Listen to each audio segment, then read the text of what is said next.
Lepo pozdravljeni v podkastu Filmarija, to je podcast Društva slovenskih režiserjev.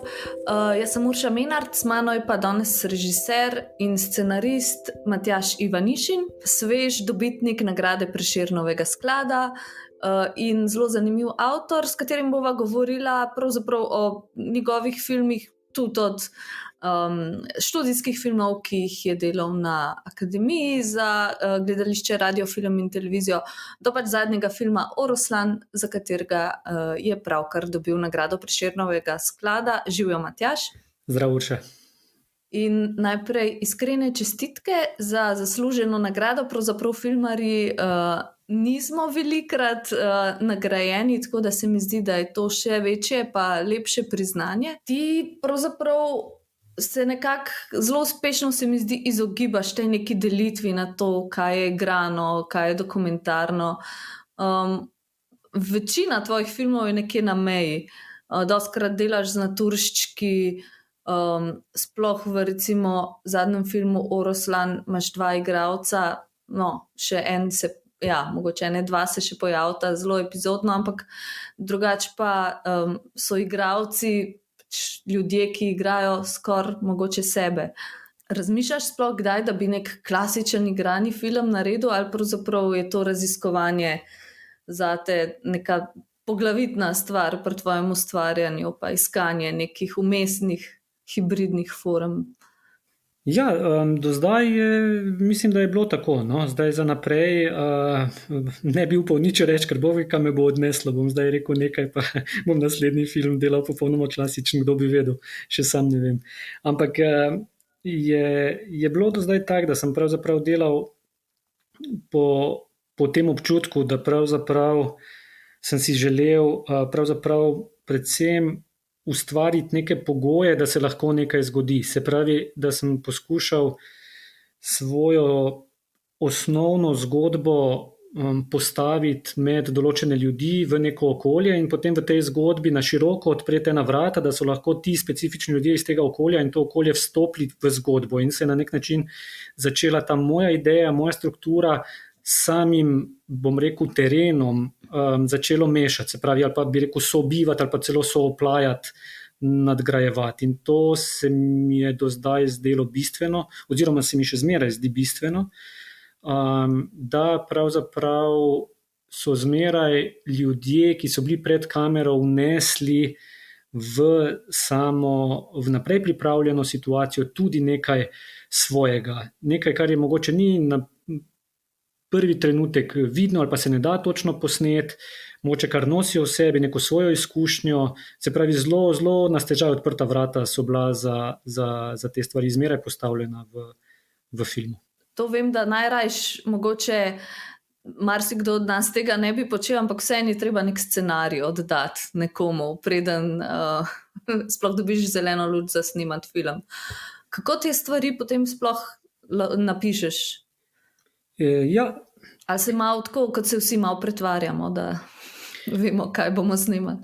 Mislim, jaz ne bi rekel, da gre za pretvarjanje, bi pa rekel, da je v mojem primeru scenarij en okvir, ki pa ni dokončen. Zdaj, seveda, poznamo filme, kjer pravzaprav je važen scenarij do te mere, da se poskušajo režiserji čim bolje v samem postopku nastajanja filma realizirati to, kar je napisano, ker so vse natanko premisli že na papirju, bi rekel, in poskušajo samo čim bolj dosledno te stvari na terenu realizirati. Zdaj v mojem primeru pa pravzaprav ta scenarij služi kot eno čvrsto jedro meni, se pravi, da jaz na nek način imam eno pot začrtano, kam bi si želel iti, ampak kot rečeno prej so ta vrata na tej poti odprta, da se ta pot lahko tudi spreminja. Se pravi, ni ta pot recimo avtocesta od Maribora do Ljubljane, ampak vodi nekje po nekih stranpoteh, pa se mogoče kdaj tudi malce zgubi vmes, pa se spet najde. Se pravi, da te vse stvari, ki se na terenu zgodijo, lahko tudi vplivajo na sam potek zgodbe in na samo zgodbo.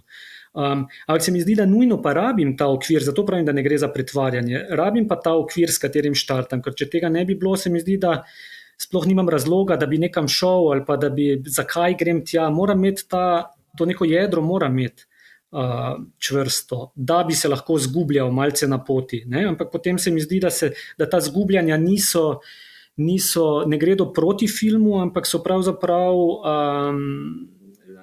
zavezniki oziroma zaveznice filma. Se pravi, da obstaja možnost, da se lahko nekaj zgodi. No, to ustvarjanje možnosti.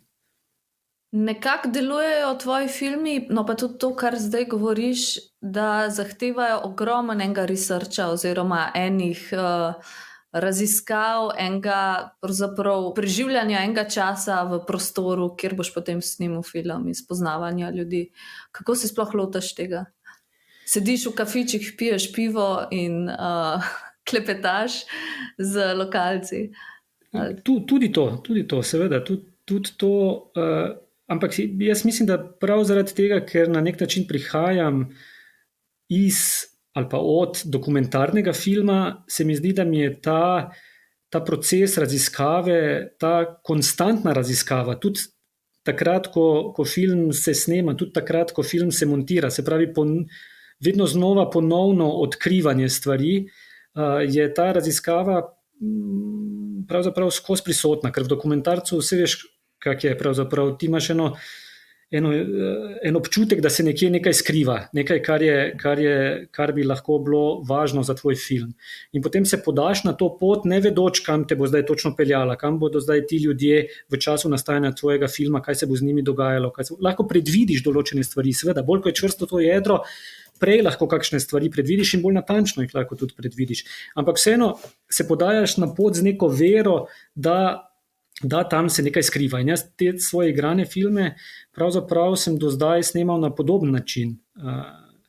Se pravi, da so lahko, če govoriva v primeru Oroslana, da je s tem, ko smo postavili film v okolje, se pravi, porabskih Slovencev in s tem odprli vrata, da so ti ljudje vstopili v naš film s svojimi zgodbami, s svojim okoljem, se je na nek način, ne da bi jaz to prej predvidel, v film prikradla tudi ena ta krhkost njihovega jezika, dialekta, ena krhkost njihove skupnosti, ne da bi to jaz vnaprej artikuliral sam sebi, pa s tem namenom šel snemati. Ampak to je vstopilo v film zato, ker smo dopustili možnost, da se je to lahko zgodilo. In zato lahko zdaj ta film tudi skozi to perspektivo se gleda, ne da bi jaz od začetka želel s prstom kazati na te specifične stvari. Se ti kdaj zgodi, da te nekam odpelje, pa misliš, da bo to v redu smer, pa potem v montaži ugotoviš šele, da to ni bilo v redu? Ali pa kako veš, kdaj je treba potem narediti korak nazaj, pa mogoče iti po eni drugi poti? Se ti je zgodilo kdaj to? Ja, ogromno krat. Pravzaprav non-stop se mi to dogaja. Ampak na nek način niti niso te poti, ki ne vodijo nikamor, napačne toliko, ampak se mi zmeraj zdi, da so nujne pravzaprav za to, da pridem nekam zaradi tega, ker če ne druga, takrat vem, da tja ne iti naprej več. Ne? Če rečem, pač nekam se zaženem, se mi zdi, pa vidim, da to ne pelje nikamor, je to vseeno ena pot, ki me vodi naprej od tam, se pravi, kam pa, če ne tja, če to ne vodi, kam pa potem, ne? Se pravi, da se mi zdi, da so zato, da smo recimo pri Oroslanu na koncu, da sem se odločil za Porabje, zato sem pravzaprav moral iti najprej v okolico Tolmina, zato sem moral iti najprej v bi rekel, Maribor in okolico, kjer sem poskušal ponovno izumljati, mogoče ni ponovno odkrivati te stvari, o katerih sem želel govoriti v filmu. Se pravi, film ni nikoli bil postavljen v Maribor ali pa v Tolmin in okolico, ampak tja sem mogel iti najprej, da sem sploh prišel do Porabja. Ampak se ti je pa kdaj zgodilo tudi, ko si že bil v montaži, da bi ugotovil, ta smer pa ni bila, mogoče glih najbolj prava, ali pa da bi nekako moral čist preusmeriti tok pripovedi na eni točki v filmu? Mislim, ko pride do tega, poskušam razmišljati, na kak način bi se dalo to obrniti na nek način ali pa izkoristiti kot en nov kreativni potencial. Recimo, če rečem to, ena podobna stvar se je zgodila v filmu Playing Man. Recimo, ne? Jaz sem posnel določeno količino materiala in nekje na polovici sem imel občutek, da na ta način ne bi želel nadaljevati, da bi cel film potekal na tak način, kot sem ga začel snemati. Čeprav bi lahko na ta način potekal. In potem sem pravzaprav začel razmišljati o tem, če ne tako, kako pa. Ne? In se pravzaprav začneš igrati s temi svojimi idejami, mislimi, kako pravzaprav naprej, če ne v tej smeri. Mislim, ni se mi zdelo, kot da bi to predstavljalo nek poraz, ampak samo kot neka nova prilika, no? Nova priložnost. Se pravi, ta del, ko potem nastopi ustvarjalna kriza v filmu Playing Man, pa potem nekako Pero Musevski s svojo pripovedjo čisto obrne film v drugo smer. To je nekaj, kar se ti je dejansko zgodilo medtem, ko si že bil v produkciji, ko si že snemal te odpiljene igre, recimo po Evropi. Ni to neka invencija v scenariju bila naprej premišljena? Ne, ni bila do te mere, ne. To se je na eni točki se je to zgodilo in potem sem se poskušal pač igrati naprej tudi s tem. Zdaj Playing Man, kot sem ga si jaz zamislil, je bil pač do te mere široko zasnovan, da je na eni točki cel svet pristal v igri in vsi, ki smo bili noter, del tega filma smo pravzaprav bili v tem paralelnem svetu igre. Tako da pravzaprav sem se lahko igral z marsičem. No, vsaj občutek sem imel, da imam to svobodo postavljanja pravil, no, svojih. Nekako ne delujejo tvoji filmi, kakor da zelo veliko materijala, dobro, razen teh, ki so malo bolj observacijsko nastavljeni, recimo glih Šentil, Špilfeld ali pa Boris, Milena, Ratko, ampak drugače pa ne delujejo, kakor da veliko materijala v montaži ostane, ali pa kakor da je to film, kjer se blazno veliko posname, pa se potem v montaži nekako oblikuje pripoved. Zelo nekako premišljeno deluje že to, kar posnameš. Pa me zanima, ali je to sam dobro ustvarjen vtis, ali je to nekaj, kar se res, ne vem, ali je to nekaj, kar je pogojeno s snemanjem na filmski trak, ali je to nekaj, kar je res od začetka nekako v planu? Po moje vsega pomalem, no. Mislim, da vse to vpliva. Ena stvar je, da pravzaprav filmski trak uporabljamo na način, se pravi, eno so te možnosti, ki jih ponuja filmski trak in so stvar čisto občutka ali pa vizualne, bi rekel, zaznave, percepcije. Druga, se pravi, paralelna stvar je pa tudi, da seveda tega materijala nimamo na pretek.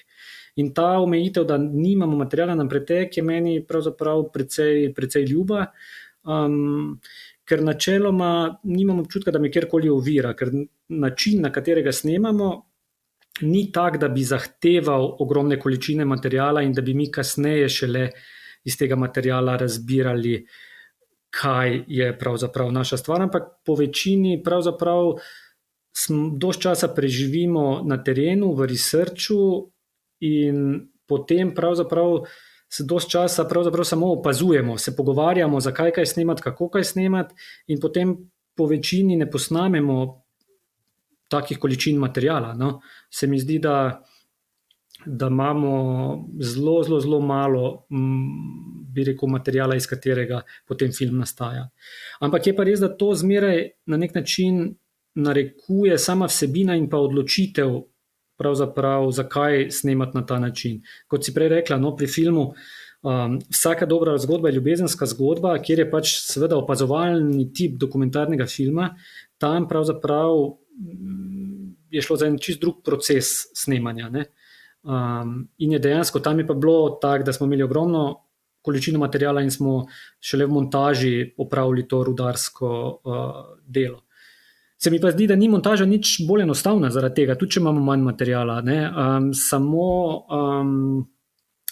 način snemanja je drugačen. Razmišljaš pa o montaži že tudi na snemanju oziroma razmišljata z direktorjem fotografije, verjetno? Ja, recimo, če sva prej govorila o filmu Playing Man, tam je ena epizoda v tem filmu, kjer v eni vasi mečejo sir po strmih vaških ulicah in to je ena stvar, kjer sem pravzaprav se moral zelo hitro odločiti, na kak način pač stvar posnet. In tam pri tistem siru, ki se kotali po teh ulicah, mi nismo posneli, ne vem, neomejeno število kadrov in potem poskušali izbrati najbolj atraktivne, ampak mislim, da sta iz končne montaže odpadla samo 2 posneta kadra. Tega kotaljenja. Tako.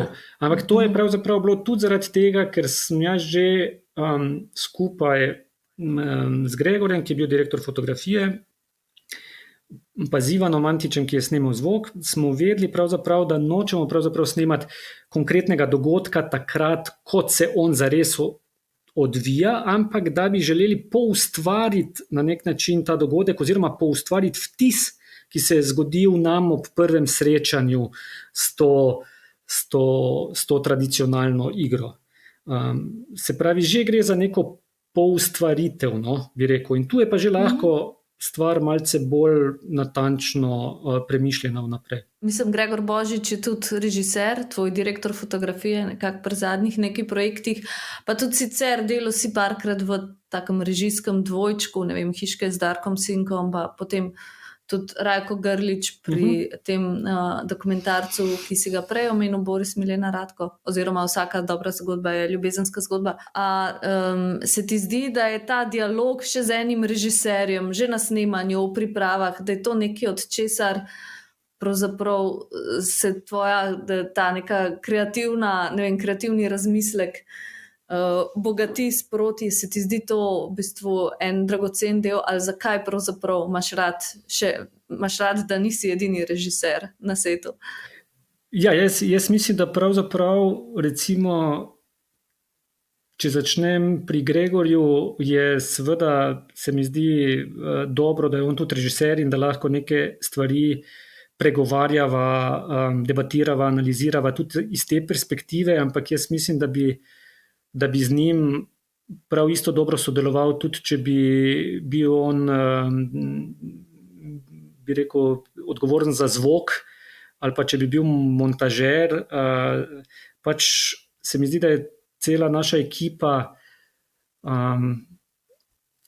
da si želim okrog sebe ljudi, s katerimi pač rad, bi rekel, delim kreativno mnenje. In seveda pomaga, če so ti ljudje zelo talentirani in seveda zelo precizni tudi na svojem področju. Ampak ni pa nujno, da so pravzaprav režiserji, ne. Se mi zdi, da naša celotna mala ekipa je pravzaprav na terenu na tak način, kot pač pripravljamo film ali pa ga celo snemamo, je opravlja vsak pravzaprav en cel spekter nekih različnih funkcij, ne samo tiste, ki je recimo stvar mene kot režiserja ali pa Gregorja za kamero ali pa Ivana za zvok, ne. Zdaj recimo, ko smo snemali Playing Mana, pa to bi moral Gregor bolj povedati, je on ogromno svojega časa porabil tudi kot prevajalec preprosto. Ker so pravzaprav vsi, ki so hoteli meni nekaj povedati, so šli k njemu in mu povedali, da je on lahko meni prevedel, recimo. Pa tudi sem opazila, da recimo ne uporabljaš, ne vem, Oroslan je igrani film, ampak nima scenografa, nima kostumografa. Tudi sem se vprašala, koliko pravzaprav sploh z Gregorjem uporabljata luči, tako velikokrat izgledajo te interierji, kot da sploh niso polučkani, čeprav verjetno ni čisto res to. Te nočni lokali pa tako nekako zelo dokumentarno delujejo v dobrem smislu. Kako si potem te funkcije nekako razdelite v tej miniaturni ekipi, kjer pravzaprav nimaš človeka, ki bi delal te stvari? Ja, zdaj konkretno glede luči je tako. Tam, kjer je ne rabimo, je seveda, kjer imamo občutek, da je ne rabimo, je seveda po nepotrebnem ne uporabljamo. Zdaj, ker pač ta 16 mm filmski trak ni občutljiv do te mere, kot je pač ta digitalna tehnologija, pa seveda v kakih interierjih pa se pojavi potreba po luči, ampak jo poskušamo čim bolj skrit, ne? Da se pač v posameznem kadru pravzaprav ta luč ne bi opozarjala sama nase.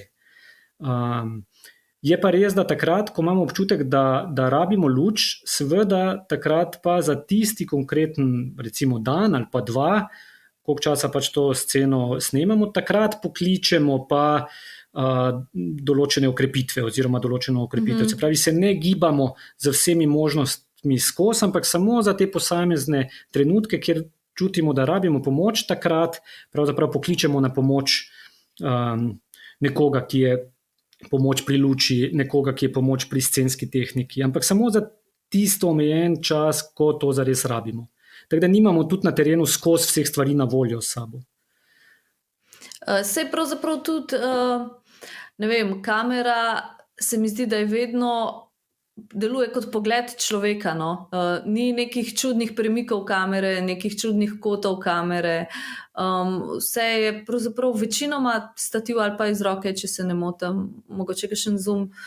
Tako se mi zdi, kakor da ne želite preveč poudarjati tega, da je zdaj to neka kamera snema, ampak da vedno to deluje, kot da nek človek opazuje pravzaprav film. Mislim, meni se zdi predvsem bistveno, da takrat, ko se odločimo, da nekaj za eno smer, da poskušamo se na nek način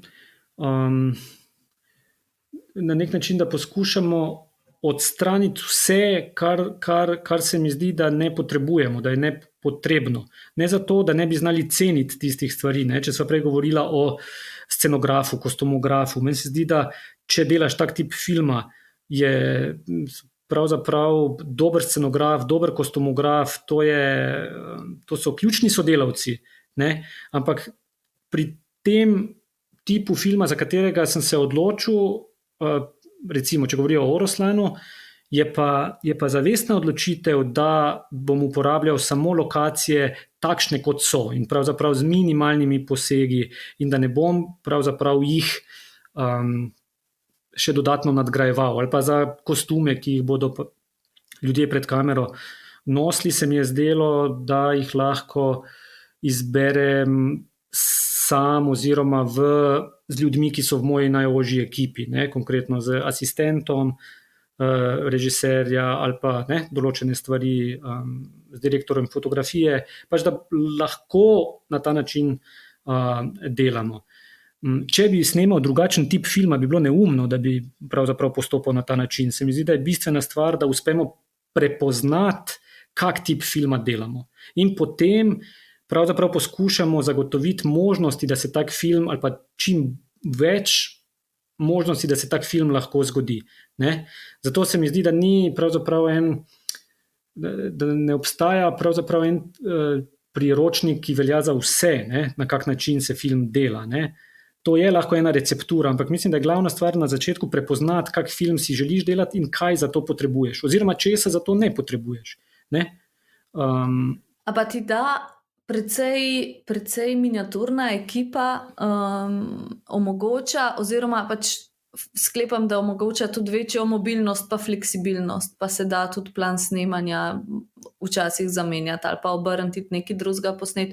Je to nekaj, kar velikokrat pol izkoriščate, oziroma a se dogaja, da pač kaj vi se verjetno v 2 kombija nabašete, se dogaja, da je kakšen dan snemalni, se odpeljete sam nekam drugam ali pa se popolnoma zamenja načrt dela za tisti dan, ali je pravzaprav še vedno to splanirano, tako kot so mogoče kakšne bolj klasične produkcije? Ne, se dogaja, seveda se dogaja. Pri nekaterih stvareh je tega več, pri nekaterih manj, ampak se pa absolutno dogaja to, da nam ta v bistvu en kombi omogoča večjo fleksibilnost. To je tudi ena od možnosti, da lahko tak tip filma pravzaprav nastaja. Jaz mislim, da nam to ponuja pravzaprav spet možnosti, da lahko zelo hitro se na stvari odzivamo, da smo zelo odzivni in zelo, bi rekel, okretni. Včasih se kakšne stvari, pa to pa je spet malce najbrž povezano z samim dokumentarnim filmom ali pa z načinom snemanja, kot ga zahteva dokumentarni film. Ne? Se pravi, da če želimo, ali pa če jaz pričakujem, da bo tudi neka trenutnost, da rečem, nek trenutek del tega filma, potem pravzaprav si spet moram zagotoviti pogoje, da se lahko odzovem na neke trenutne situacije in da lahko zelo hitro reagiramo. Vsi skupaj. Ampak da to tudi vsi skupaj razumemo, od producenta do ekipe, da je vsem jasno, pravzaprav, kak film delamo. In se mi zdi, da to, ko so prej govorila o tem pogledu, pravzaprav kamera kot pogled nekoga, pravzaprav gre skozi za nek odprt dialog med mano, med nekom, ki gleda skozi kamero in tem, kar je pred kamero, skozi je nek ta medprostor, ki se ustvarja.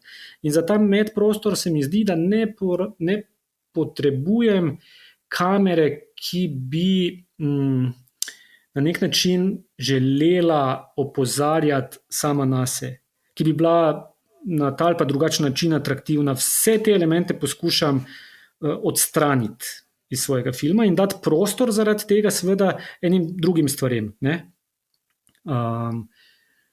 omogočiti ta prostor, ali pa ga ne pretirano ovirati.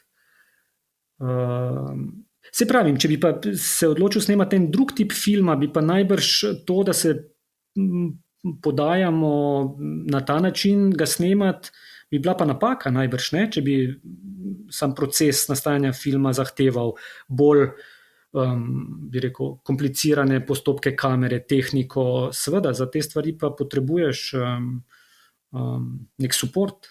Včasih se pred kamero verjetno tudi kaj nepričakovanega zgodi ali pa je nekaj boljš, kot si pričakoval. Jaz sem recimo vedno, ko sem gledala Playing Man, vsakič v tisti sceni, ko tisti mladi Italijani igrajo Moro, ki je genialna, ampak jaz sem vsakič potem razmišljala, lahko ohraniš mirno kri, se ne začneš, smejati za kamero, oziroma kako si ti kot nek premišljeni opazovalec v taki situaciji, ali pa koliko si pravzaprav režiser v takih situacijah, ki se začnejo dogajati in potem jih sam loviš. Ja, spet bi rekel, da pravzaprav režiser, spet sem v takih primerih v toliko, da pravzaprav poskušam zagotoviti pogoje, da se lahko zgodi nekaj, to, kar je pred kamero. Se pravi, da se vzpostavi neko zaupanje med ekipo in temi fanti, ki igrajo Moro, in da so lahko oni pred kamero takšni, kot jih pol vidimo v filmu. Zdaj, tega se jaz nikakor ne bojim, če so kakšne situacije smešne, pa če včasih se seveda poskušaš se zadržati ali pa se ne smejati, ker se seveda snema tudi ton, pa ne bi zdaj želel, da se nekaj sliši tam iza kamere kot nek komentar temu, ampak mislim, ko so prej govorila, če te kaj preseneti na terenu, mislim, jaz si že nekaj zamislim, ampak ponavadi vedno znova odkriješ, da tisto, kar si ti zamislil, je na terenu pravzaprav toliko bolj kompleksno in samo še boljše v vseh pogledih, ali bolj smešno, ali bolj presunljivo, ali bolj tragično, samo še boljše je. Če si pustim to možnost, da to spustim tudi v svoj film. Če se zaprem v neko svojo, bi rekel, sobo, potem ostanem s tem, kar sem si zamislil. Pa je lahko to sjajno, ampak mene mogoče bolj zanima to, kar pride skozi ta odprta vrata. In se mi zdi, da dostikrat, ko so govorila na začetku, pridejo neke te stranpoti ali pa pridejo neke tudi napake s tem. Ampak meni se prav ta napaka se mi zdi pravzaprav nujna za moj proces dela. Nujnost pravzaprav možnosti napake, nujno dopustiti napako, zato da se mogoče pa kdaj zgodi tudi kaj, kar pa je, se mi zdi lahko edinstveno. Tukaj se mi zdi včasih realnost prav prebije neko načrtovano, nek načrtovan tok pripovedi, glih v enih takih majhnih stvarih, ki se zgodijo, pa jih ne pričakujem. Ja, zmeraj ti pravzaprav na nek način ponuja možnosti, če si jih pripravljen sprejeti, zmeraj ti, se mi zdi, da ti te možnosti pravzaprav samo okolje, sama situacija pravzaprav ponuja. Ampak kot rečeno na začetku, ne gre za to, da bi se stvari zgodile samo po naključju. Ne? Jaz mislim, da če imamo mi neko pot začrtano, kam gremo, pa neko čvrsto sidrišče v celi ekipi ali pa jedro, potem se mi zdi, da ta naključja več niti niso toliko naključna. Ne? Se mi zdi, da to vseeno neko svojo stabilnost v neki poti pa rabimo. Ne zdaj, da bi mi prišli na teren, pa ne bi vedeli zdaj, kaj delamo, kaj bi delali, pa bi se potem pač neke stvari zgodile. To mislim, da ne gre čisto tako, vsaj v našem primeru ne. Mi že rabimo eno svojo, kako bi rekel. Ja, nek plan je treba imeti zelo okviren, verjetno. Ne? Potem pa se ene stvari zgodijo okrog, ki se jim je treba prepustiti. Tako, in potem se ti odločaš, ali se boš temu prepustil ali ne. Sej, včasih je tudi lahko to, tu noter se skriva ena past. Ne? Mislim, včasih te to lahko pa tudi obstaja ta past, da te pa raztrešči na tisoče koščkov ali pa da te razdrobi ali pa tvoj fokus pravzaprav jemlje. Ne? Veš, vsakič je treba sprejeti odločitev pri vsaki tej stvari. En cel kup odločitev sprejemaš na tej poti skozi. In skozi se mi zdi, da tudi poskušaš ohranjati samega sebe ali pa poskušati v bistvu ohranjati samega sebe, da je to, kar delaš, še vedno pač na nek način del te tvoje linije, ki si jo začrtal. Če tudi spremljaš to paralelno stezo, ki gre, ki teče zraven. Pa sej meni se zdi, da je to itak najpomembnejša naloga režiserja, da ve, kaj je njegov film, pa kaj je mogoče čisto zanimivo, ampak ni pa to njegov film. Se strinjam. Ogromno stvari je sjajnih, zanimivih, ni pa nujno, da so to tvoj film. Ja. In je boljše, da niso.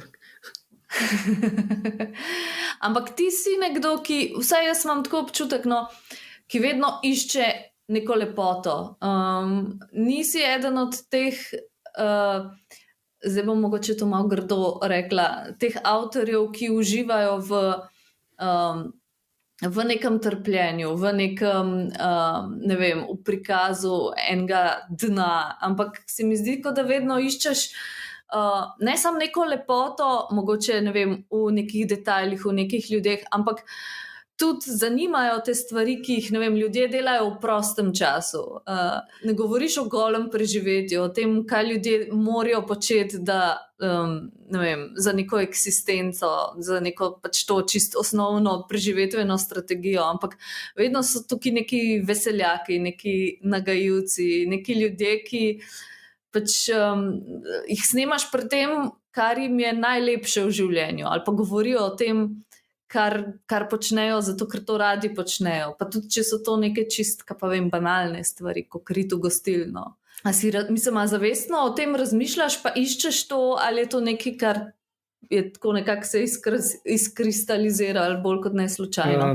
Rekel bi pravzaprav, da to ni ena stvar, ki bi bila vnaprej premišljena, ampak se mi zdi, da pa to, kar bi se strinjal s tem, kar si rekla.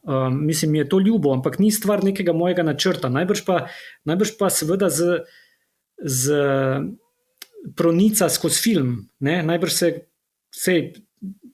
kot meni se zdi pravzaprav, da se nikoli pravzaprav ne more avtor skriti za svojim materialom, da ga ta material neprestano izdaja, v vse smeri, ne nujno zdaj, da je avtor prisoten v filmu, da se on kaže, ampak tudi sam material ga razkriva na nek način, ker razkriva njegov na nek način interes njegovega pogleda, na kak način gleda in kaj gleda. Ne?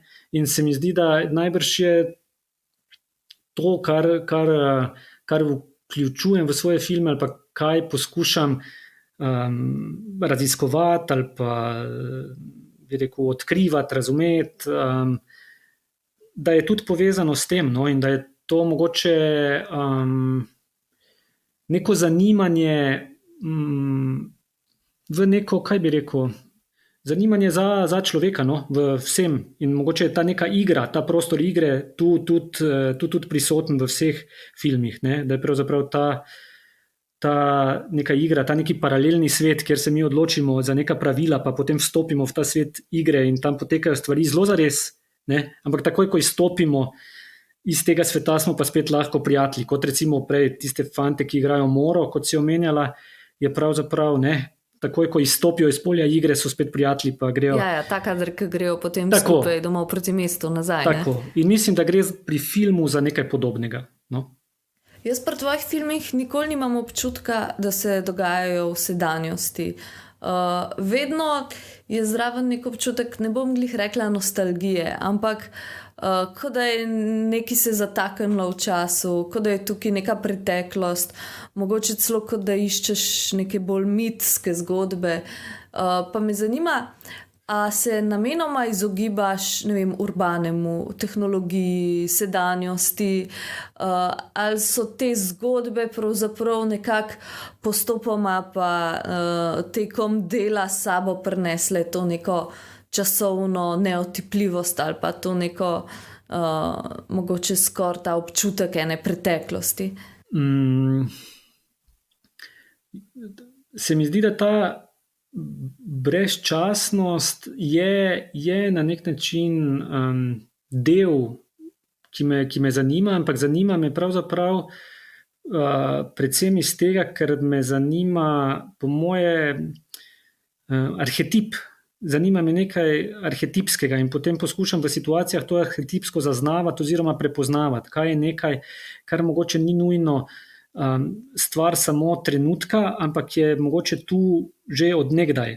Ne?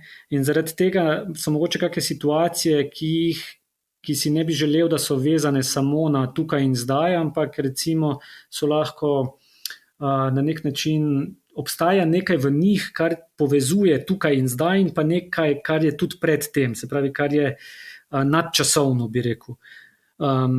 To, kar pa je nekaj povezano z nekim mitskim, je pa povezano tudi na ta način, da ti lahko gledaš neke posamezne dogodke, snemaš pa nekaj drugega, bi rekel. Zdaj pa, da se ne bi to slišalo preveč abstraktno. Jaz sem imel v nekaj filmih svojih opravka s tem, da sem snemal nekaj, česar ne morem pravzaprav posneti. Ne? Če govoriva o Karpu Potniku, sem si zadal nalogo, da bom posnel potovanje mladega Karpa Godina po Vojvodini, ampak on je to potovanje opravil 40 let nazaj, se pravi, jaz nisem mogel biti takrat s kamero prisoten. In sem lahko pravzaprav poustvarjal nekaj z vsemi sredstvi, vsemi stvarmi, ki so mi bile na voljo, sem poskušal pravzaprav govoriti o njegovem potovanju in ga na nek način si predstavljati in poustvarjati. Pri Oroslanu poskušam gledati človeka, ki je umrl, se pravi človeka, ki ga ne morem pokazati, in se potem vprašam, na kak način pa ga lahko kažem. Ne?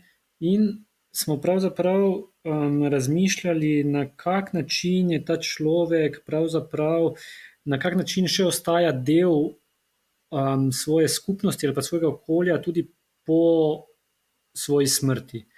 In potem pravzaprav sem jaz poskušal na nek način ga odkrivati v stvarih, kjer bi on lahko pustil en odtis, da rečem, en odmev svojega življenja.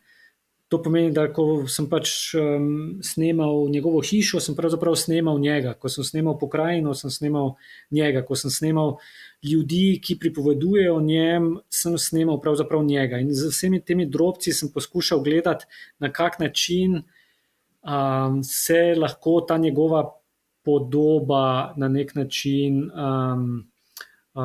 zrcali. Pravzaprav v nobenem od zadnjih 3 svojih filmov nimaš protagonista, oziroma je protagonist odsoten, no, če že je. Ja, v bistvu ga res nima, no, vsaj ne tega čisto klasičnega protagonista. Čeprav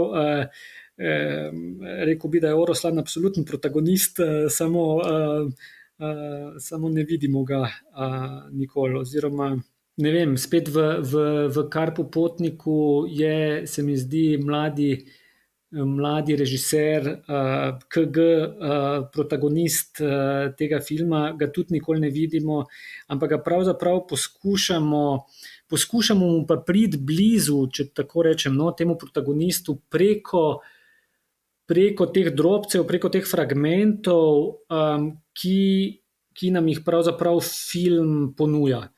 Se pravi, da na nek način to, kar bi si jaz želel, je, da bi gledalec pravzaprav s vsemi 3 fragmenti, ki jih v filmu dobi, poskušal pravzaprav, če je pri volji, če sprejme to igro, da bi poskušal sestavljati sam to podobo. Se pravi, da ta podoba ni nekaj, kar je bi rekel, permanentna oziroma zmeraj znova enaka, ampak da se lahko ta podoba, če govoriva o Ruslanu, pravzaprav s vsakim gledalcem spreminja. Ker kar bi si jaz želel je, da gledalec tudi s temi podobami, ki jih prinaša, ko gleda na nek način sokreira to Ruslanovo podobo, tako da je ta podoba Ruslana lahko vsakič znova drugačna.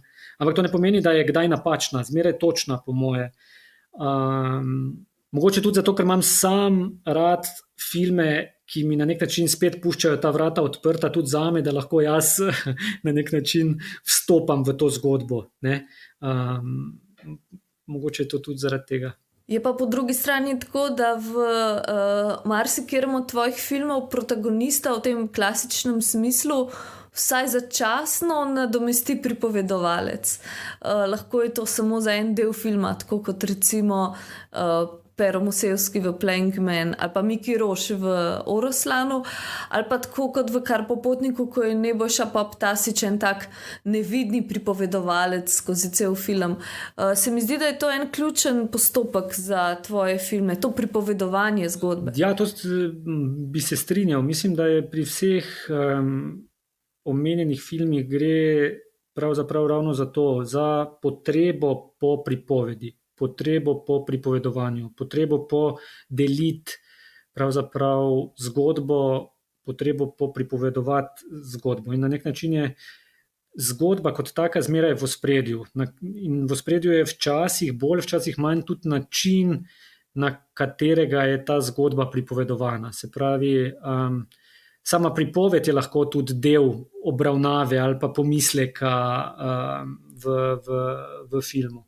Pripoved kot tako imam pa pravzaprav zelo rad zaradi tega, ker se mi zdi, da vsebuje nekaj tega, o čemer sva na začetku govorila, nekaj, kar se giblje po tej tanki meji med dokumentarnim in fikcijskim, se pravi med dokumentarnostjo in fikcijo. Zaradi tega, ker pravzaprav s tem, ko mi pripovedujemo zgodbo, je na nek način ta zgodba se zmeraj znova malce lahko spreminja, nikoli ni ona enaka. Ne? Se pravi, jaz tebi povem eno zgodbo, pa boš ti povedala naprej to isto zgodbo, pa boš mogoče vnesla noter, mogoče samo nek drug ritem, mogoče samo neke druge poante, mogoče pa boš dodala tudi kaj svojega, pa se bo ta zgodba malce prilagodila tudi tebi kot pripovedovalki in jo boš ti sooblikovala na nek način. Se pravi, ni fakt tisti, ki kraljuje, ne? Tudi v teh naših filmih, ampak zmeraj nekaj, kar ta fakt istočasno postavlja tudi pod vprašaj. No? Nekdo, ki ve o tenisu več od mene, je rekel, da pri Playing Man Pero nekaj narobe pove, ko opisuje ta Ivaniševićev zmagoslavni finale Wimbledona. Ja, mislim, ne vem, na kaj je ciljal ta, ki ti je to povedal, ampak sigurno je pa kakšna stvar v njegovi pripovedi, ki ni čisto točna. Za začetek je že ime tega komentatorja, ki ga on omenja, pravzaprav njegov priimek, mislim, da ga Pero enkrat imenuje Cvijanović, enkrat nekako še drugače, pravzaprav je ta človek, ki je komentiral ta meč, se piše Dušanović, tako da on ga pravzaprav vsakič z drugim priimkom poimenuje in zdaj je spet odvisno, na kak način nekdo gleda pač to, ne. Jaz sem zmeraj imel občutek, da govorimo tu o nekem, da moram prepustiti Perotu in če je Pero to narobe povedal v tistem trenutku narobe, Bog ve zakaj, mogoče se pravzaprav čist ne spomni konkretno, mogoče je kaj pomešal, ampak to je bil del tistega trenutka, nisem jaz imel potrebe, da bi zdaj to spreminjal v perfektno, točno obliko, ne, da naknadno. Če rečem recimo z ene zgodbe iz druge smeri, ko smo snemali Kar popotnika recimo, je tam ena zgodba o enem ficku, ki so ga vsi poznali v vasi in jaz pač Fickota nisem mogel posneti, ker je vmes umrl, ampak sem srečal tam ene 3 njegove prijatelje, ki so pa bili še živi in oni, ko so se spominjali Ficka, oni so o njem pripovedovali take zgodbe, ki so, mislim, bi rekel človek že čudežne zgodbe, ne? Ampak prav to se mi je zdelo bistveno ohraniti, da v tem na nek način pretiravanju v njihovi želji po Ficka prikazati še večjega, še glasnejšega, še močnejšega, da je ravno to treba ohraniti pravzaprav, da ne gre za to, da se jaz zdaj sprašujem, ali je to zdaj res se zgodilo, ali je bilo to, ampak obstaja možnost, da se je nekaj takega zgodilo, in to se mi zdi ključno. Koliko pa pripovedovalci zgodb pravzaprav, vsaj ta glavni pripovedovalci, vplivajo na vsebino? Je to nekaj, kar skupaj oblikujete, recimo pred snemanjem? Ne vem, kako sta se s Perotom lotila tega njegovega epskega opisa, te epske zmage, recimo? Ja, midva s Perotom sva pravzaprav, jaz ko sem razmišljal o tem poglavju tega filma, sem imel pravzaprav dve izhodišči pred sabo. Ena stvar je bila, da bi šel v Maribor nazaj in da bi v klubu, kjer sem treniral včasih, poiskal katerega od svojih bivših trenerjev in bi pač posnel ta prizor z njim. Po drugi strani sem se pa spomnil na Perota, s katerim sva igrala tenis. Ne zdaj, bi rekel, prav pogosto pa redno, ampak sva se pa kdaj srečala na terenu in se spomnim teh najnih pogovorov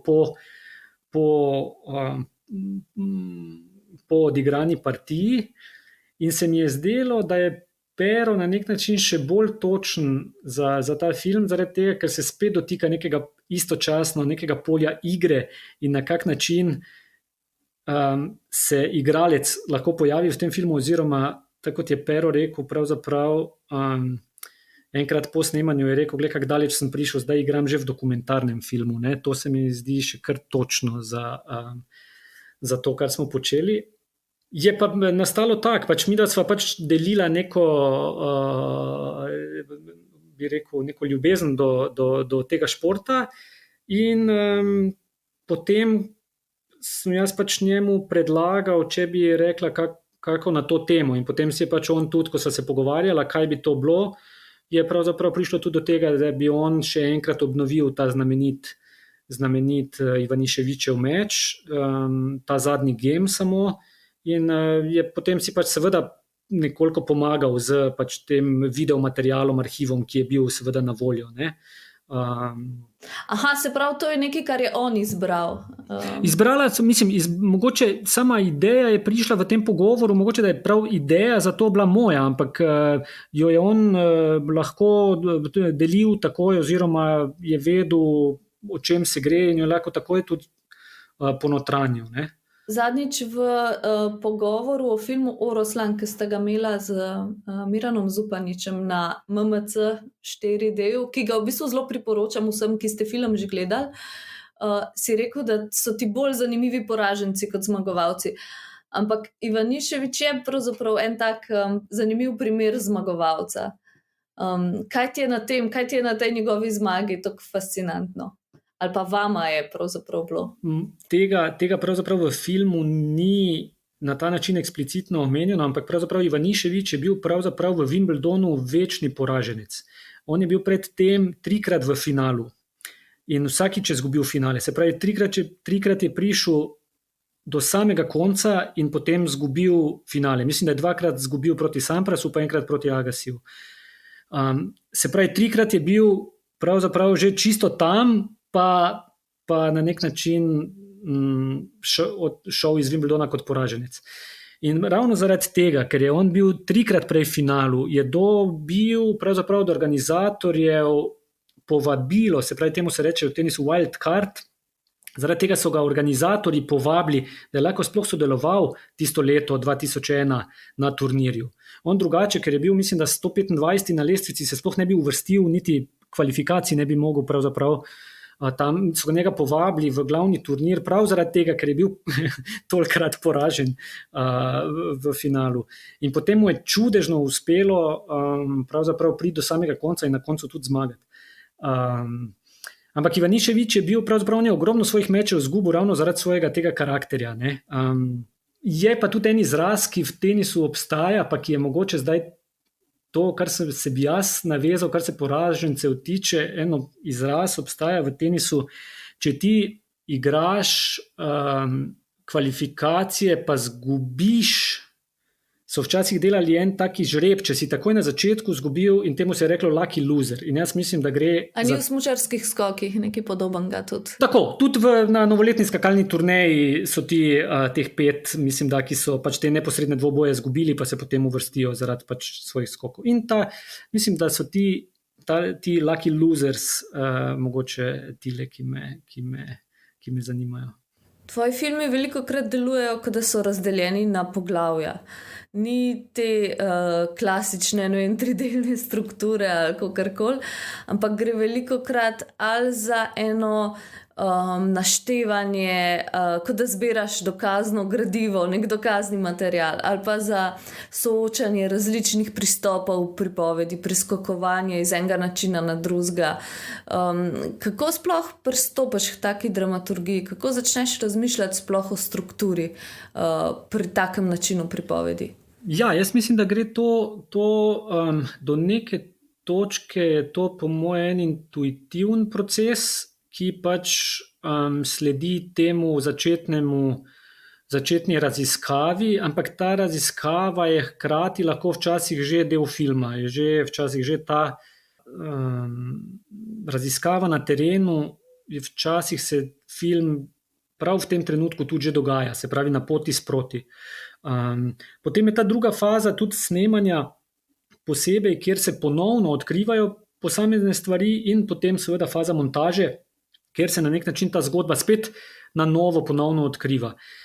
Zdaj, da pa je različnih stvari več noter, je pa pravzaprav, se ne vem, mislim, da je to pri vsakem filmu mogoče kak malo drug razlog, ampak eno skupna točka pa po moje je. Pa ne bi rekel, da je to toliko stvar, ki bi jo jaz zdaj čisto zavestno zasledoval, no, ampak zdaj, če malo pogledam nazaj, se mi zdi, da pač pri Oroslanu, kot sem prej rekel, ker tega človeka nismo mogli posneti, sem ga mogel pravzaprav iskati nekje. Zdaj, on se je pač lahko kazal na nek način, bi rekel, preko zgodbe, ki jo pripoveduje Miki Roš. En delček njega sem lahko ujel preko raznih zgodb vaščanov, ki pripovedujejo, se pravi, poskušal sem ga zbirati na nek način, nek vtis o tem človeku na raznih koncih. Ne? Pri Karpopotniku pravzaprav sem poskušal iti po tej isti poti, ki jo je Karpo Godina naredil, in sem poskušal tam od vasi do vasi zasledovati to njegovo pot in poskušati spet dobivati različne zgodbe, vtise, ki bi lahko na koncu sestavljali to njegovo potovanje. Pri Playing Manu se mi zdi, da je ta neka želja, potreba po igri, oziroma ta trenutek, ko si v igri, pa ta trenutek, ko si izven igre, se pravi, ko nisi v igri ali pa ko zgubiš, ko ti ne gre, ne? Ko padeš ven iz igre ali pa ko se ta pravila na nek način spremenijo, sem spet poskušal iskati na različnih koncih, sem poskušal odkrivati te stvari, no? To igro, in to je po moje razlog za to, bi rekel, razdrobljenost. Ena stvar, ki se mi zdi, da ti je zelo ljuba, je tudi nek proces, ena lepota ali pa neko opazovanje procesa.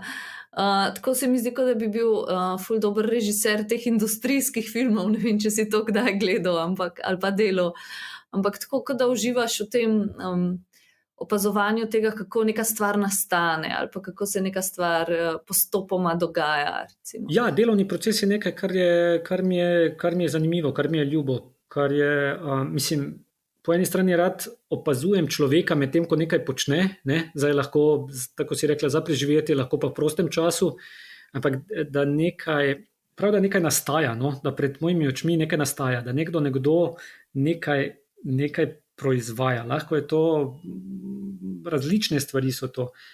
In se mi zdi, da tudi to, kar si prej rekla, industrijski film, mislim, ta mehanika stvari je po eni strani tudi zanimiva.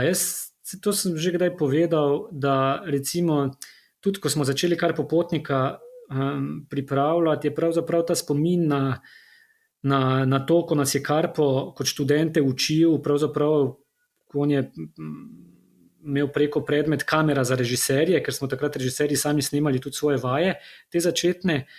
In pravzaprav je ta spomin na Karpa, ki nas je pravzaprav učil vlagati ta 16-milimetrski film v kamero noter. In to je na nek način mehaničen postopek, to je mehaničen proces, to je pravzaprav, ne, moraš vedeti, kaj odpreš, kako vložiš, kako napelješ film in to je to.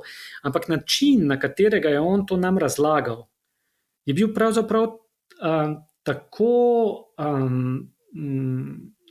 bi rekel, z enim interesom, z enim fokusom, z eno ljubeznijo prikazan, da je ta mehaničen postopek sprožil emocijo v nas, na nek način, vsaj v meni, no, ne pravim zdaj, da nujno v vsakemu. In da ta naenkrat, ta mehanika, s katero greš pol to delati te svoje vaje, ta kamera, ki je spet nek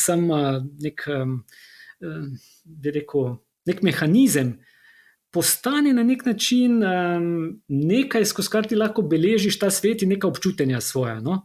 Se mi zdi, da je mogoče to, kar me...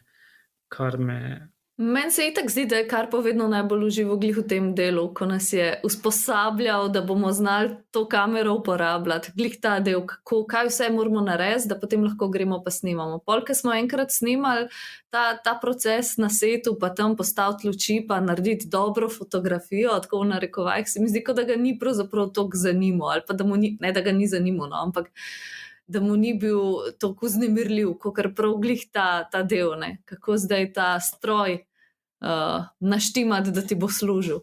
No, pa vidiš, kak je zanimiva stvar, ne? Pri določenih predmetih gledaš filme, gledaš na tak ali pa drugačen način dobre, izjemne, kakorkoli filme, ali pa tudi kakšne, ki so pač, jih gledaš zaradi napak, kje pa gledaš en mehaničen postopek, pa ga lahko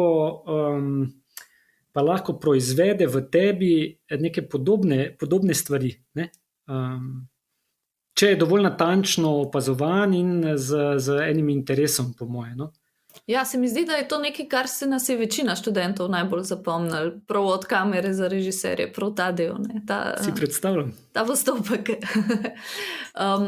Kaj pa, recimo, ki si glih omenil zdaj gledanje filmov, ne vem, a imaš ti kakšne priljubljene avtorje ali pa nekoga, ki bi, ne vem, ki ga občuduješ in si misliš, če bi pa znal delati take filme, bi pa mogoče delal take filme. Ne vem, mislim, kaj pa vem, to sigurno režiserji, ki jih cenim, pa so ti tudi lahko v različnih obdobjih bili različni, se mi zdi, da obstaja v teh nekaj več kot 100 letih kar nekaj izjemnih filmov in kar nekaj izjemnih avtorjev, ne. Ampak mislim, da se na eni točki mogoče začneš bolj spraševati,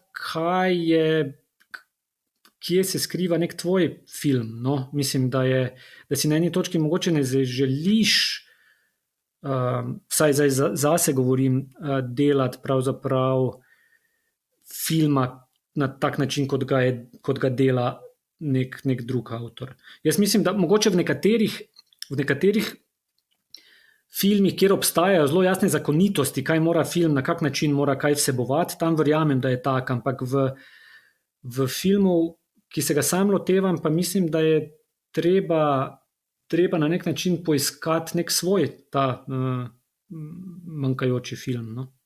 A sicer veliko filmov gledaš, pa imaš občutek, kdaj v delovnem procesu, da zdaj je pa moment, ko pa boljš, da nehaš gledati vse in da pravzaprav si ne pustiš preveč vplivati. Pa to je tako odvisno, bi rekel, od obdobja. No? Se mi zdi, da zdaj najraje pravzaprav gledam filme skupaj s študenti na GRFT-ju. Takrat jih gledam in takrat jih najraje tudi gledam. Jih manj sam še dodatno. No? Nekaj seveda ampak to mi je trenutno najljubše. Imaš kakšne avtorje, ki so v nekem obdobju, imaš občutek, da vplivali na te? Mislim, jaz bi rekel, da najprej v osnovni šoli bi rekel, da takrat so bili ti videoklubi popularni in takrat se mi zdi, da sva z enim prijateljem si izposojala te VHS-e, takrat so bili pač ti akcijski filmi, ne? Pač ta polica, ki je imela gor napis akcija, to sva najprej, ti druge police ne jo niso interesirali. Tako da tisto je bilo najbolj, ne? vsi ti akcijski filmi. Ne. Potem se mi zdi, kaj pa vem, mislim, da sem prvič tak, da sem videl nekaj, kar mi je nekako malo neko drugo perspektivo dalo. Se spomnim, da je bilo, ko sem prišel v srednjo šolo, pa sem v bistvu neke svoje prve poskuse s kamero začel delati in sem jih v bistvu montiral pri enem prijatelju od mojega očeta, ki je imel doma tudi eno tako, bi rekel, domačo videoteko. In tam sem prvič videl neke naslove, ki jih pravzaprav v teh videoklubih ni bilo možno videti. In on je meni takrat rekel, da si lahko vzamem pač karkoli bi si zaželel, in jaz sem si takrat zbral 2 naslova in se spomnim, da sem si sposodil v bistvu Grenke solze Petre von Kant pa Dvojno Veronikino življenje. Ne vem zakaj, ne vem po kakem ključu, ampak to dvoje sem odnesel domov in to sem pravzaprav gledal takrat in to me je nekako malo, sem imel občutek, da sem videl nekaj, kar nisem videl do takrat na tistih VHS-ih, ki sem jih iz videoklubov domov prinesel. No. To je bilo tako na začetku. No. Pol so pa bili razno razni, no, ki jih cenim, ampak jih več cenim. No. Ne bi rekel zdaj, da je to en avtor, pa da so to tudi zelo različni filmi. No. Niso to nujno filmi, ki so kakorkoli podobni mojim. Ne. Mislim, da jih je več teh, ki so drugi tip filma lahko. No. A se ti je kdaj zgodil, da si prebral ali pa slišal, ne vem, v pogovoru z neko kritiko na svoje delo, ki pa te je res, ali pa o kakšnem filmu specifično, ki pa ti je naredila res nek tak, to pa je mogoče res, nek tak aha moment. Se mi zdi, da je zelo redko to pravzaprav, kar pa je ful dragoceno, se mi zdi za avtorje, da nekdo res zadane neki, kjer si mogoče malo falil, ali pa ne falil, ampak kjer bi mogoče lahko še nekaj nadgradil. Ja. Mislim, da se vsaj pri sebi vidim to, da pravzaprav zelo hitro lahko pač neka stvar, ki pride, ki nanese v pogovoru, pa v pogovoru o recimo tvojem delu ali pa v kakem zapisu, ki ni nujno kritika, ne? Ni nujno, da je prav ta punkt izpostavljen na ta način, ampak sej sam pri sebi tudi veš, kje so kakšne stvari, ko mogoče nisi čisto, da rečem zdaj, z njimi zadovoljen, pomirjen. Tako da te so konstantno te v bistvu, kako bi rekel, pridejo na plano in te opozarjajo na to. No, mislim, tudi če si jih želiš nekam potučkati, pa si reči, da niso čisto take, se one že pojavijo. No, takoj, ko so vzpostavljeni pogoji za to, da lahko hitro priplavajo na površje. Ampak se mi zdi, da če je v osnovi na nek način, če imaš občutek, da si, meni je bolj glavno to, da sem na nek način pomirjen, no, s tem, kaj sem naredil. Pomirjen tudi z raznimi stvarmi, ki bi lahko bile svoja boljše. To je zmeraj tako. Se mislim, da ko sva prej govorila o teh poražencih, jaz mislim, da ko gremo delati film, da pravzaprav ti si zmeraj poraženec, da ti si zmeraj, odvisno samo... Nikoli na koncu tako, kot bi nikoli ni tako, kot bi lahko bilo, ali pa kot misliš, ali pa vse, kar si videl na tej poti, vse je bilo sjajno, pa v tvojem filmu je del tega, vedno na nek način si poražen. Zdaj, odvisno za koliko golov pač zgubiš, to se spreminja, seveda, ampak... Ja, ali pa tako, kot skok v višino, se lahko ti gre ful dobro, ampak na eni točki vedno ti zmanjka mečken. Ja, meni je pač nekako, mi je bolj važno mogoče celo, da sem nekako pomirjen, ker včasih pa s kakimi stvarmi tudi, mislim, ni samo po sebi umevno, da si na koncu filma pomirjen. Se mi zdi, da se včasih kakšne stvari zgodijo, ko ti pa tudi znajo obležati, na nek način, ker je ta proces vseeno nastajanja filma je kompliciran, je dolgotrajen, je, mislim, tudi oseben, zelo, pač se veš. Ja, mislim, sploh na ta način, ko se ga ti lotevaš, ker velikrat vstopaš v ene prostore nekih ljudi, ki nimajo stika s filmom čisto na vsakodnevni neki ravni, ali pa preneseš film v neke kraje, ker ni film čisto tako nekaj samoumevnega, pa ni nastopanja v filmu nekaj samoumevnega. To si predstavljam, da je v bistvu eno tako veliko breme tudi lahko. Je lahko, ja, se strinjam, ja. Pa imaš kdaj ta občutek, da gledaš kakšen svoj film izpred, ne vem, nekaj let, pa te vsakič, ko ga gledaš, zbode nekaj, kar bi lahko naredil boljš, pa mogoče nisi v tistem momentu. Meni se zdi, da je to nekaj, kar je tako, kar nas spremlja potem zelo dolg časa po vsaki premieri. Tako. Ja, so stvari, ki nekako ostanejo s tabo, ne? Ampak se mi zdi, sej pravzaprav, če se neke stvari lotevamo, kaj bi rekel, zares, da se tudi take stvari pojavijo na poti. Sej, mislim, se pa kakih stvari tudi sproti,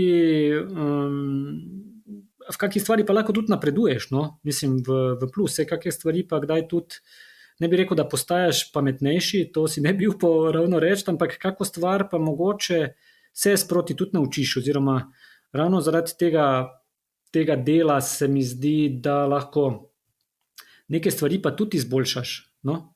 Imaš kakšno, ne vem, temo ali pa način delanja filma ali pa nekaj, kar veš, da bi se tega rad lotil, pa se mogoče še nisi, ali pa nekaj, kar te malo gloda, pa še razmišljaš, kako bi pristopil. Mislim, ta trenutek bi ni prav to mogoče tema, ta trenutek tista, ampak je nek malo en postopek bolj, no, ko bi si ga želel malo probati. Da bi pa prav imel zdaj temo, se mi pa zdi, da je zmeraj tak pri teh filmih, da takrat, ko prepoznam to nujo, da bi pravzaprav nek film začel, da bi se podal na to avanturo, ne, težko je določiti temu začetek, ker se mi zdi, da se kdaj kaj naseli v meni, pa ni nujno, da takoj jaz planem, aha, to je film, gremo snemati film. Ampak da se to nekam naseli in pol vsakih toliko časa, tako tiste napakice, ko so prej govorili, ali pa neki občutki, da nisi čisto tak določenih stvari naredil ali pa izpeljal, kot da bi se dalo bolje. Da je tako tudi s temi stvarmi, no, da počasi se nekje naselijo in potem na neki točki začnejo te toliko močno nagovarjati, da rečeš, zdaj pa je čas za film. No. Tako da ta začetek je pa težko določiti. No. Vsaj pri meni. No. Ok, Matjaž, najlepša hvala za današnji pogovor. Še enkrat čestitke za zasluženo nagrado. Vsi ostali si poglejte Matjaževi filme, tiste, ki si jih še niste, se da najti, če se ničkam poišče. Matjaž, lepo se mej. Adijo, Urša, pa hvala za pogovor. Poslušali ste podcast Filmarija, ki ga izdaja Društvo slovenskih režiserjev s podporo Slovenskega filmskega centra Javne agencije Republike Slovenije. Producentka Zala Opara, tehnična izvedba Luka Marčetič. Hvala za posluh in do naslednjič.